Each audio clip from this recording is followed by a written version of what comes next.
Dobar ден, во е училница.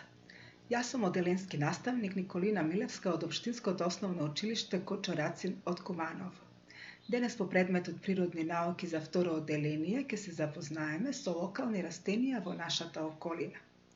Најнапред заеднички ќе се прошетаме во нашиот двор за да согледаме какви видови растенија може да сретнеме таму. Па накратко, уживајте!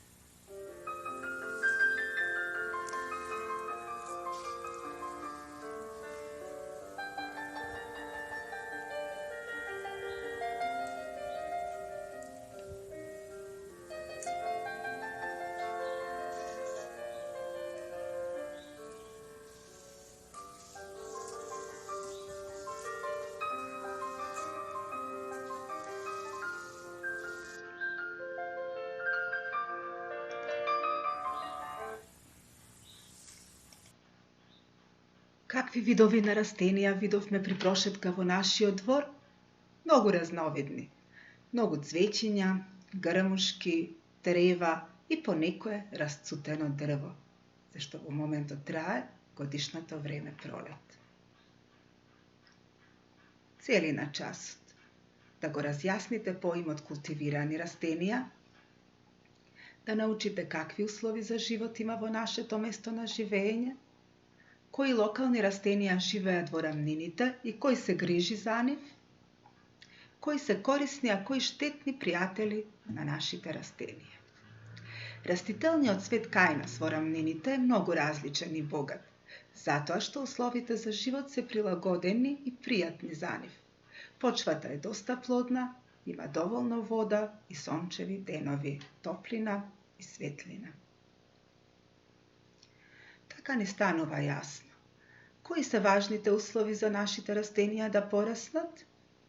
Почвата да е плодна и разработена, да има доволно вода и воздух, да има многу сончеви денови, топлина и светлина. Токму кај нас, околу нас, овие услови се доста исполнети. Луѓето водат голема грижа за почвата со обработување и одгледување на култивирани растенија. Тоа се оние растенија што луѓето ги одгледуваат за потоа да ги претворат во храна за себе и храна за домашните животни. Таа земјена површина ја нарекуваме обработлива почва.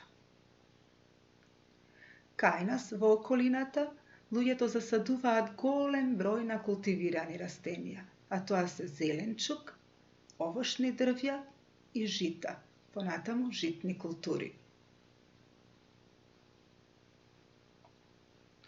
Од овишните дрвја може да ги наброиме јаболка, круши, праски, цреши, кајси и уште многу други.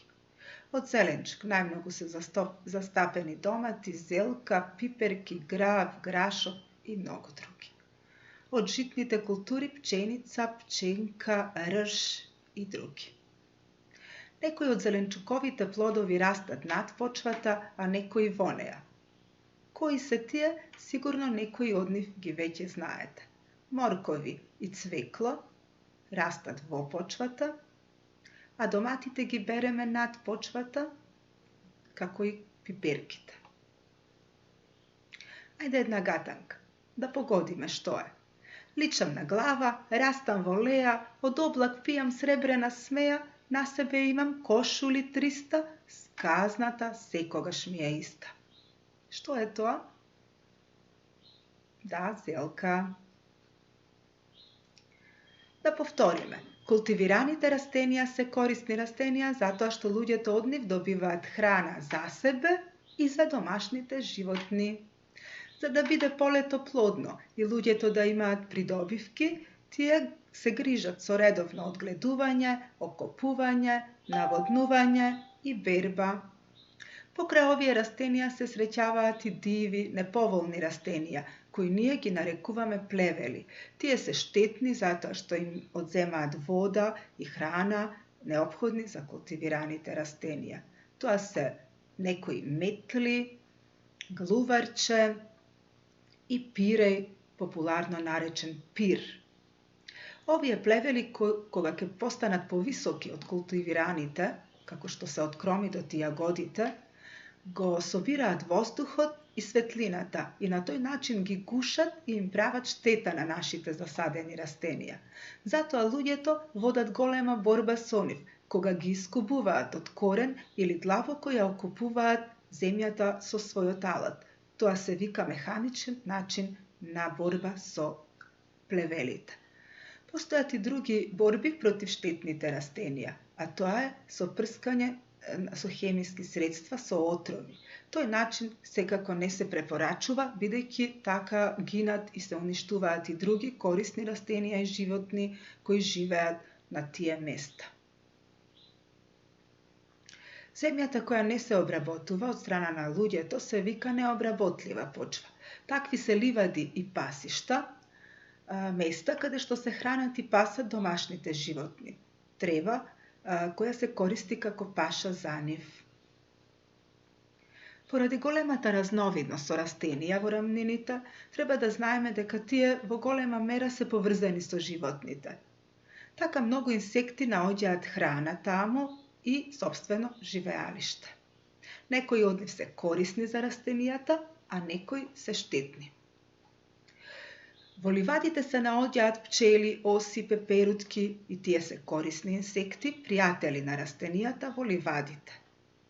Таму се наоѓаат и многу ситни зелени вошки во листовите на растенијата, има гасеници, скакулци, бумбари, а тие пак се хранат со плодовите на растенијата.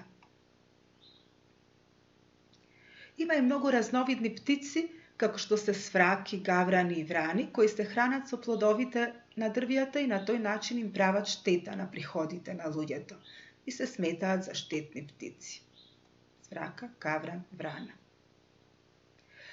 Други, како што се врапчиња, еребици или потполошки, се сметаат за корисни птици, бидејќи се хранат со семките на плодовите и им помагаат на растенијата за понатамошно оплодување. Таму може да се сретне и дивиот зајак, кој што се храни со зеленчук, полскиот глушец и кртот, кои што им нанесуваат штета на корењата на растенијата во внатрешноста на земјата.